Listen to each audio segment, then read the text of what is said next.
You've seen him banking deals. You've seen LeBron being a part of ownership groups to buy the Boston Celtics. You've seen all of your favorite players doing things outside the realm of just their sports, whether it's politics, whether it's business, all of these different things. And I think it's forced these young kids to say, man, well, who am I outside of my sport? What else can I get involved in?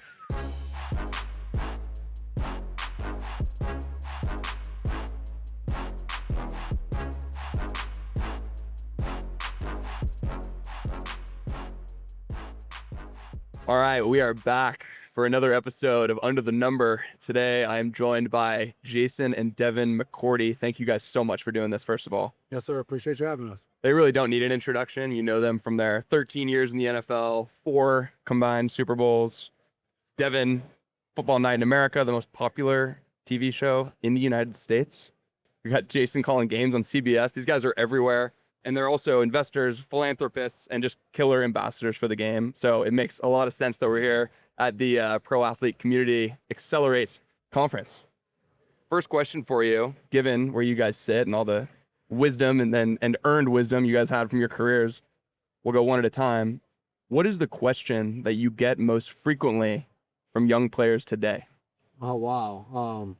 Just earlier today, I was talking to a young man who's in his 3rd year in the NFL, and you started this off and you said 13 years apiece. So as soon as you say that, for a young guy, it's all right, how do I last that long? What's the secret to longevity in the NFL? And I think the side conversation from that is, all right, well, now you retired, you're in broadcasting, how do I transition? So I would think those are the kind of first question A and question B that come off of it. I think I always tell guys, number one, if you're trying to last in the league, consistency. And I think that applies to any and everything you're doing. I say it to my 3 kids right now, how you do anything is how you do everything. So for a professional athlete, for a CEO, what you've done to get to that point, you just have to continue to do it. So for me, 13 years in the NFL, never made a Pro Bowl, never made an All-Pro, was a starter for 10 plus years of doing that. And it was because I was consistent every single day, and the coach knew what he was going to get from me. And I tell guys all the time in a transition, like, give yourself a little bit of grace, take a deep breath, and figure out what the next passion is going to be. Yeah, I think for me, I get exactly what you said, but I think I uniquely played in New England my whole career. Yeah, rare. And I think guys are always like, man, how do I have a career kind of like yours? How do I stay on one team? I got to be a captain for 12 of those 13 years. So yeah, how do I replicate your career? But man, like, I see you were on the board of a hospital in Boston and you did all these things. How do I kind of get that done off the field and on the field? And I always tell guys, priorities, right? There's something that you can be doing all the time and everyone thinks you're super busy, but you control that, right? Football is going to be a big part of what you do. But after that, where do you place your family? Where do you place your faith? Where do you place your hobbies? Are you into cars? Are you into going out and partying? How do you start to piece those things together? And that's the advice I give guys, like, be intentional on what you think about and what you want to do. Use your off season to do the things you want to do. Don't just sit by and let those things happen. And then the last thing is be comfortable being uncomfortable.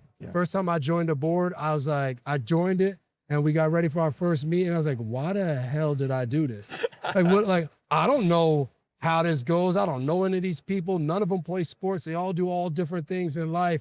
And I was so fulfilled once I did it. And I realized I brought value to something outside of football. Right. And that shocked me. Right. Imposter syndrome. Yeah, Happens to exactly. everybody. Yep. How much did you guys experience a mindset shift within these locker rooms over these 13 years? I think that was a really key era that you guys were in. And I look at it, and when I simplify the thought, it's that people, professional athletes, are increasingly looking to make the transition from earners to owners. And they really want to invest and have real equity and hands in these things. Describe kind of what you guys saw from the inside. Yeah, I think it's funny because we lived in this world. If you stayed in the locker room long enough like I did, these young guys came in and it was like, man, the way we used to do it, man, you guys don't understand. And you start to realize they did understand. They were breaking the mold a little bit. It wasn't only about how can I get on the field? It was guys coming in saying, hey man, I'm an angel investor in 3 different companies. Yeah. some of the veterans, I don't even know what that means. Right. And these guys are coming in because of NIL and all these different things. Yeah, they were making money, and we can debate that left and right. But some of these guys, what they were doing with that money, figuring out how to invest, figuring out, like you said, how to be business owners, being entrepreneurs. I thought it was so cool because why would you even think that way? Why would you want to do those things? And their mindset shifted. And now coaches and owners are realizing, hey, man, we got to adapt and evolve with the athlete and how they're thinking. So I think the future of sports and what these guys will be, we already see owners in other sports, investors in other big-time companies. And a lot of that started with some of the guys we've all watched, the LeBron James, the Kevin Durant's, the Tom Brady's, the Peyton Manning's. They did that, but I think below that, guys are realizing I don't have to be a mega superstar to get in and get involved in things early. And we're realizing we can have equity and not always in for marketing dollars. I think that's been huge. I think what you just ended with, the examples that we had, I think for us growing up as kids, you watched your favorite players, but there was no social media. So you had no way to know about the business deals they were doing. You had no way to know how the Jordan brand came together with Michael Jordan until you see a movie now that we're adults, because you didn't have access. Right. And I think for now, the young players that are in these professional sports, whether it be football, basketball, baseball, you followed your favorite player since you were a little kid on social media. You've seen him banking deals. You've seen LeBron being a part of ownership groups to buy the Boston Celtics. You've seen all of your favorite players doing things outside the realm of just their sports, whether it's politics, whether it's business, all of these different things. And I think it's forced these young kids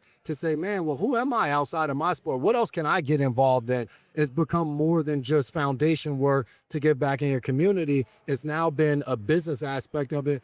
And I just look at the way things are going right now. Look at Pat McAfee. Like, Pat McAfee started his own show and now basically has gone on ESPN to do the Pat McAfee show, not to just be an ESPN employee. And that goes to show the power that he realized he had and his talent and his abilities to grow something on his own that he had ownership in, that he now can sell and use on someone else's platform. So I just think the mindset shift has been younger guys watching older players and being able to follow the journey to know that, you know what, I am capable of this. McAfee, I mean, is a straight up innovator, disruptor when it comes to this stuff. I don't know if he's obviously been rewarded at this point, but I don't know if he gets enough credit. It's unbelievable.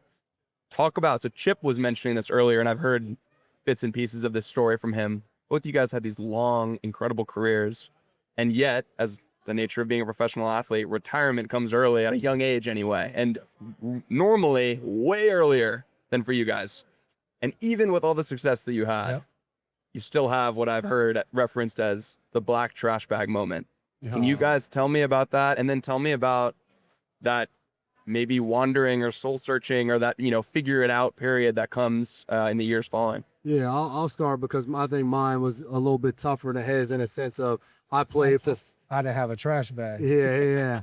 He got to walk away from the game on his own. I played for 4 different teams. I was traded. I was cut. I went through those experiences. So for me, when you talk about the black trash bag, I ended up getting drafted in the 6th round by the Tennessee Titans in 2009. I played 8 seasons for the Titans. In the midst of those 8 seasons, 4 different head coaches, 3 different general managers. So overcame a lot of the different adversities that go on within an organization to get a second contract there, to be able to do some of the things I wanted to do on and off the field.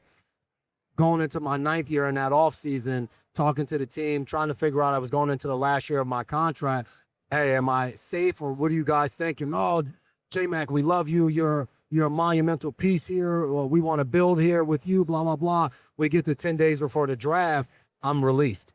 And this was the first time in my NFL career where now I was at this crossroads and I had to face the reality of someone telling you, like, you're not good enough to be on our team. And they call you and they tell you we're going to release you. Then you got to go in to get released and meet with the head coach and general manager. And when you're done with that meeting, I remember it to this day, my youngest child had been born. They presented me with the football with her name and all of that, the birth stuff, as they're telling me, like, hey, thank you. And then I grabbed my black garbage bag, went to my locker and cleaned out my stuff because that was the last time my access code was going to work to get into the building. So I think in those moments, you realize like you got to figure out what's next. And there was a ton of self-doubt for me in that moment that I think pushed me to get to the success I had later on in my career. But you fast forward to retirement for me. My last year in Miami, I ended up hurting my foot and I didn't play in the last 10 or 11 games. And I heard a colleague of mine, Ryan Clark, talk about moving on and retiring from the NFL is that sometimes you got to mourn it because you've been doing it. For me, I started playing football when I was 10 years old. Right. I retired when I was 34. So for 24 years, like I woke up and football was the most important thing on my mind a lot of those days. And for me, being injured those 10, 11 weeks, I got to wallow in a little bit of self-pity. I got to read a few books. I got to change my mindset of like, all right, I felt down, felt bad for myself. And this is me playing 13 years, and I'm still pissed off that I'm not getting the last 10 games of my 13th year in the NFL. Yeah. And there's guys that got to play 10 days in the NFL and never got another shot. So it is a shift that you have to go through. And I do think there's a period of kind of feeling a little bit down that you have to go through. And then you develop that growth mindset and a new passion to figure out what's next. Yeah, for me, it was different because I didn't get released. And I remember going into Coach Belichick's office and saying, I think this is it. I'm going to retire. And feeling like I figured it out, right? I have a twin brother. He's on TV 5 days a week on Good Morning Football. He's killing it. And I'm watching him. I'm talking to him all the time. I'm like, man, I'm going to retire. I'm going to get into TV. I'm going to figure all this out. And retire. 2 months go by. No phone calls. Like, damn, where's that TV contract I was going to get? And finally NBC calls, and now I'm like, man, I'm going on Football Night in America, and anxiety kind of hits in. And during that transition, we're living in Massachusetts. We had a home in New Jersey. We're moving back, but now we found our dream home. So my wife's kind of building that, putting it together. I'm letting her run with it. I'm having some input. And on the outside, everything looks awesome. I feel like I found a job. We're doing our dream home. But like me and my wife were like, we're two ships passing, and then when we're not passing each other, we're colliding, we're going at it. And that was a moment for me. I had to be like, you know what? I got to put my ego aside. And my wife keeps talking about going to counseling. I'm like, counseling, man? I was just a 12-time captain for the New England Patriots out of 13 years. We don't need counseling. You need to listen. You need to follow my leadership. That's the issue. And for 6 months, we did that counseling. It changed our lives, changed our marriage. And that was a transition for me that I didn't see, but it was something personally I had to go through that felt like on the outside I was doing well, business, life after, but the personal aspect I still had to take care of. Yeah, it's a lot to juggle. On that note, how do you guys manage the inbound opportunities that you both must get nonstop, from media requests to appearances? I know this is different. You guys are a part of the board here, to investment opportunities. I assume you got to have people in place and processes for these things, but just talk through that because I can't imagine the opportunity set that you guys get. Yeah, I think a lot of open communication between us two. We're always talking about somebody sends us a deal. If somebody requests us for something, if it's together, if it's separate, we're always talking about that. And then ultimately, like between us two, between our wives, it's figuring out, all right, what is the brand we're trying to build? What are we trying to do? And what leads us to that? So one of the things that both of us have done this offseason is we're in some different funds, and we've asked like, hey, can you reach out to different founders that you really like and you think do a good job? Love to just jump on a Zoom and meet them and talk about different things, how they build things, what they go through. Am I going to be the guy that breaks down deals and figure out, man, I want to go on this or not? Probably not. It doesn't interest me enough in that way. But do I want to be able to sit down with somebody smarter than me and understand a little bit of what they're talking about, understand what makes founders great and all those different things? Yeah, I do want to learn about that. So that's been something that we've taken on this year. And then even in media, like being at this is something, not only do we think it helps other guys, we're deeply passionate about it. So yeah, those are easier yeses to say compared to some of the things that still might be great. But when someone asks us, I'm like, that doesn't move me as much. Instead of saying maybe or saying, hey, maybe I could do this, sometimes just a flat out no and move on has been better for us. Yeah, I think it's two separate categories for us. Like the marketing stuff, the media stuff is a priority thing. Like, does it impact my family time? If so, then I'm going to say no to it. I think those are the things that we've been able to say, is it the right alignment that's going to help our career? Then you can say yes or no to those things. When it comes to the investment part, I think that's been the cool part for both of us, because it's been continual growth and continual partnerships. We've had our same financial advisor since we've been in the NFL. So having him as a trusted resource to run different names and different people by him has been huge. And I think beyond that, the different people we've come across. I remember years ago starting out with Malcolm Jenkins. He started his own thing, Broad Street Ventures. Yeah. We got into that Yeah. knowing very little. Right. And then next thing you know, Patrick Co., an investment banking firm that we got and partnered with that has professional athletes, jumped into that. Now there's a family office we're working with. And so now you have all of these different resources where, hey, you hit us up and you have a deal for us. Well, now I have 3 different people that I can send this deal to. And then to his point, now even expanding your network, meeting more people. Now you're sending it to some one-off individuals. So now when a deal comes through, from your own experiences, you're looking at it, but you also have multiple sets of eyeballs that know way more about this stuff than you do, to have conversations and help break it down and show you right from wrong in it. Yeah, and I think a lot of athletes, it comes back to the imposter syndrome thing too. Like, they think, oh, I don't know, why would this founder want to talk to me? Yes, Why would this yes. executive want to talk to me? I don't know anything. It's like, you've been inside the fishbowl for too long. You do not realize Yep. how badly these people The would impact you love could have, to talk yeah, to you. yeah. And not just from the star factor, but like just such a differentiated set of experiences that you have. There is so much wisdom and strategy to offer Absolutely. just from the sets of opportunities.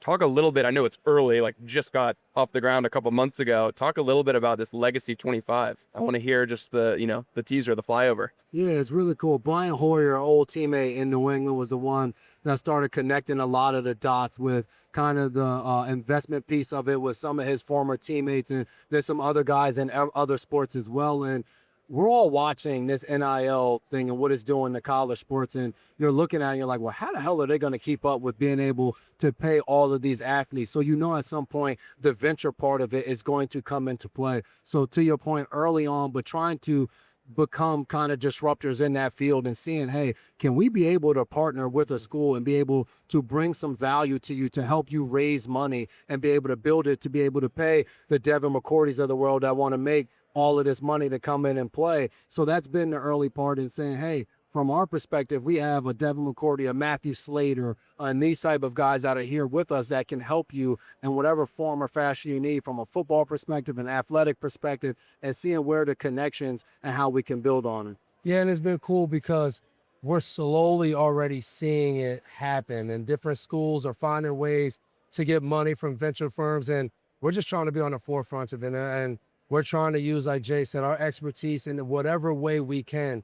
We're not coming in saying, we know how to build a football team, listen to us, but we are saying, hey, through our experiences, through knowing players, through being the non-NIL group of athletes who came in and seeing, but also being on the back end of our NFL careers where we got to see those NIL athletes come in and how they operate. It's just figuring out the kind of blend of that and trying to use that to help out. So have some things that are close, trying to make them happen. So it's been a lot of fun navigating something that it's not really being done yet. So you don't really know, and we all know the way the NCAA is and how the NIL, it's kind of the wild, wild west. So No kidding. no one knows how it's going to operate in a few years or let alone tomorrow or next week. So that's been really challenging, but been fun. You talked about the LeBrons of the world, Michael Jordan's, guys you watched growing up, and the business opportunities and success that they've had off the court in that case. Talk about some of the football, ex-football players who you probably know as peers now, who you think of as like, those are the guys, the leaders I always think of, and people who get big press, like Larry Fitzgerald, for example. Who are some of the guys from either your generation of players, the generation above you, who are widely considered within, your circles to be like, if you want to get serious, there's no one better than X guy? before you get into like the main guys, it's funny when you ask that question. I go back to being a young rookie in my first few years in Tennessee, and a guy by the name of Cortland Finnegan. Yeah. He was a guy that inspired me because he had his own foundation. He started a juice bar. He opened up a Pure Bar where women were coming to work out, and he was opening up these businesses while he was playing football. And for me, I got there and I was like, yo, but Core, how do you do that? Isn't that so much? Like, how are you? Yeah. But like literally, I'm pulling up to his juice bar in one location and he opened up another location. He always had that mindset of an entrepreneur and trying to grow things. So I don't know where he stands in the world of when you talk about football players amongst everyone. But for me, he ignited something early on to know that it even existed. Wow. Yeah, and you mentioned Larry Fitzgerald. We've gotten to know Larry a little bit, and the amount of boards he's on, the amount of connections and networks he has. Yeah. But one guy that doesn't probably get talked about is Curtis Martin. Curtis Martin was one of my favorite players growing up. Short story, when I was like 11 or 12, I found a book where they had teams' addresses, and I wrote a letter to Curtis Martin. He sent me 3 rookie cards. No and way. Autograph. No and way. 3 years ago, I got to tell him that story. Amazing. And then he started to tell me how he's been raising money, private equity money, and he's looking to buy a team and being in ownership. And the funniest thing is Curtis Martin's a Hall of Fame running back. And he said, my mom made me kind of play football and stick to it. But even as a player, I was trying to meet owners and understand the business because I knew ultimately that's really what I wanted to do was when I finished, I wanted to get into business and do that. And obviously everybody sees Tom Brady, Payton Man, and what Omaha Productions, like those dudes are elite and what they've been able to do. But there's a lot of guys doing the time. You guys have really put on a masterclass in personal brand building. And I think that, as the observer, a lot of it just comes from actual work put in and consistent track record over so much time. Like, it's not a question of who you guys are. What do you tell younger guys when it comes to building a personal brand? What matters and what lasts, more importantly? The first thing I would say is, number one, be yourself. Don't try to be something or an image of something that you think you're supposed to be. Yeah. The second part is own your voice. I think those are 2 things that sometimes as a young player coming into the league, you look at maybe your favorite players or who the guys are that are supposedly the mentors or veterans in the locker room, and you think you have to be a certain way to attain certain things. Marshawn Lynch is a great example. People look at Marshawn and there's so many takeaways from him and his brand building. And the biggest part of it is Marshawn is just Marshawn. He is himself in every venue that he's in every arena. And the authenticity is what people appreciate from him. Yep. But that doesn't mean everybody can be Marshawn Lynch. Right. So I think that is a great example of just being yourself and owning your own voice when it comes to brand building. Yeah. Yeah, and I think the other thing is you have to build everywhere. I think sometimes I watch young guys put in so much effort and time to building their brand, and I'm like, hey, don't forget, you got to build on the field the same way you're building that brand, because I'm not going to lie, the brand is more glamorous because it's everlasting. If you can build a brand and it goes beyond your playing career, right? Michael Jordan, the Jumpman is awesome. Jumpman was awesome in 1985 when they released his shoe. The Jumpman's still awesome in 2026. Yeah. So when you look at that, you're like, I want to be Michael Jordan, but like, then you kind of sometimes forget. Now, Michael Jordan put a lot of time and effort in becoming Michael Jordan, the basketball player. So I just try to remind guys, and I don't want to be the old guy who says, man, you got to focus only on sports, but you got to be able to multitask and to put in that effort to build a brand as a player that when guys see you play, something comes to mind. They get fired up the way you play the game, the way you lead. And then when they move over to your personal brand, they see those same traits, and now they're fired up to learn about your personal brand as well. And then sometimes they only see your personal brand, right? We're retired. People see us on TV first. Sometimes they're not familiar, and then they go back and they go, man, being out here, somebody came up to me and was like, hey, man, I researched some of the work you and your brother were doing as players and everything. Man, you guys have been doing a fantastic job, because all they saw was the now. Yeah, right. And you want your brand to align everywhere. All the work you put in, you want that to come, and you want people to see that. That same point was made. I had Cooper Manning on the podcast, and I was asking him, how is someone like Arch, his son, dealing Shout with? out Cooper. He don't get enough love, man. Seriously, shout out to Cooper. He is awesome. I was saying, how does he deal with this? How are you advising him from that family? Talk about managing opportunities and access. And he said, it comes down. You got to keep the main thing. If you can, got to be able to make that 5-step drop work if you want to have the rest of these things come downstream of it. No so doubt. start with what's happening on the field and the rest will come naturally. And clearly he's got some, there's been some good precedent set in that family for that, Absolutely. that rule of thumb. Closing question, one at a time. What are you most looking forward to that you have on your calendar between now and the start of the season? And the first thing that comes to mind is all my kids' youth sports. That could be a whole nother episode. Yeah, right. I think one of the cool things we do every year is the Mother's Day weekend. We host a gala for Boston Medical Center where they raise money, and it's something we get to do together. But it's the stories that come with it. We know whenever we go there, we're impacting lives. We're impacting kids who are sick, kids who are going through things that don't always get represented well. So being on that stage for an hour, 15 minutes, I always walk away fulfilled. And it's a lot, right? It's Mother's Day weekend. You travel to Boston. I got a wife, I got a mom, and we're away. But I always leave feeling just so filled. So I'm looking forward to that in May. He passed by the youth sports. I coach my son's football team. So that 1,000% is what I'm looking forward to between now and football season, is being out there in the month of August, yelling at them, drilling them, and doing all of those fun things. And then I think he mentioned earlier where he said me and him are meeting with different people in the investment world and trying to grow those relationships and build kind of that nucleus and foundation. I'm looking forward to that continued work. And there's one thing since I retired, I said, hey, get comfortable being uncomfortable. It's something our college coach used to say to us, and I would always repeat it, but I wasn't actually living it. So I want to continue to push myself in that avenue. Awesome. Well, you guys are so great. Thank you so much for taking so much time with me. Thanks for having us. Appreciate it.